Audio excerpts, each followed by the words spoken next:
now let's check if the remote is working from far away or not.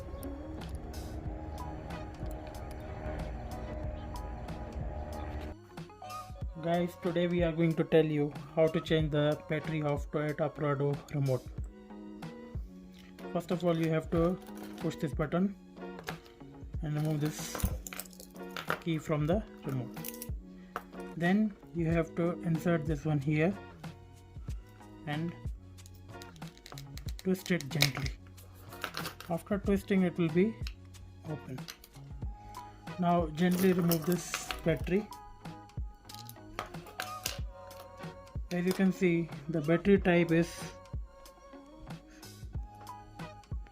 CR1620. So we have already arranged a replacement battery. Let's open this one.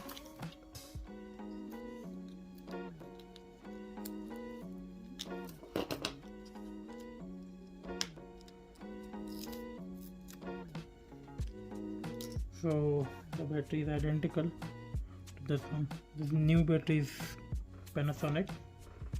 So let's insert and check if it is working right now.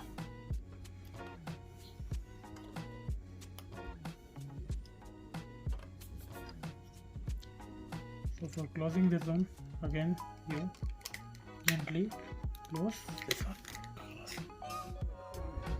So guys, now let's check if the remote is working or not.